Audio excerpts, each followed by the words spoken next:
C'est vrai que c'est la première, je savais pas trop où j'en étais après les courses au chaud. Là, j'arrive dans les courses où il fait un peu moins chaud. Donc on cherche un peu les sensations. Elles sont pas mauvaises. Je me retrouve devant dès le départ. C'était la consigne. Enfin, il fallait pas que je mette tout dans l'échappée, que j'attende les gros dans le final. J'ai réussi à les accrocher et aller jusqu'au bout avec eux. Une bonne journée pour moi et l'équipe. Justement, comment vous avez géré ça? Je veux dire, quand il y a un groupe, quand on est de l'échappée matinale, qu'il y a un groupe avec Sagan, Van Avermaet qui revient, c'est pas évident, j'imagine. J'ai eu un peu de mal à le gérer. Heureusement que Julien m'a un peu drivé dans l'oreillette pour que je me calme un peu. Parce que sinon, je roulais avec eux. Je mettais tout avec eux et je pense que je n'aurais pas été jusqu'au bout. Et donc, il m'a dit de me calmer un peu dans les 15-20 derniers kilomètres là. 20 km, je crois qu'il y a eu un petit moment difficile dans le dernier secteur pavé. C'était tout juste, je crois. Ouais, j'ai craqué et je suis revenu avant la sortie du secteur. Si je le faisais pas là, je le faisais jamais. Donc, ouais, je me suis un peu accroché, là, je me suis fait mal, ouais. Ça vaut le coup, quoi. Et dans le final, comment vous avez géré? On sait qu'il y avait des coureurs très rapides.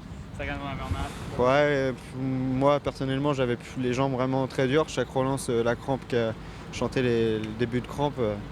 Donc, j'y croyais pas. Moi, je pensais pas aller gagner. Après, je voulais faire un bon résultat. Et j'ai tenté, le kilomètre, mais c'était vraiment à l'énergie, on va dire.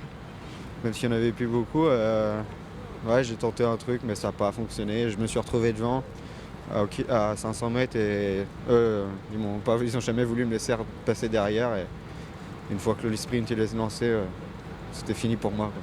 Ça reste une excellente journée pour vous. Avec ce que vous avez fait en fin de course et le fait que vous étiez dans l'échappée matinale, vous vous dites, les Flandriennes, c'est peut-être pour moi, dans les prochaines, je vais peut-être les gérer différemment. Ouais, je pense que j'ai progressé par rapport à l'an passé. Je me sens vraiment mieux au niveau des sensations sur le pavé, que ce soit sur le pavé, ouais, et je me sens vraiment plus fort. Et donc on va maintenant se concentrer autrement sur les courses, les Flandriennes, ouais. Justement sur lesquelles, demain il y a déjà Kuurne, dans un mois c'est la Rolberg. Je pense que demain je vais avoir mal aux jambes. Et donc on va attendre un peu le week-end d'après, ouais. Pour l'instant, Alex, l'anticipation, c'est la seule tactique qui puisse aller pour toi, ou tu te dis pas que peut-être attendre encore un peu? Pour le moment, j'essaie d'avoir de la confiance, un peu plus de confiance en moi parce que je me sens pas capable de suivre les gros leaders quand ils sortent. Donc ouais, l'anticipation, je pense que c'est la meilleure solution pour le moment.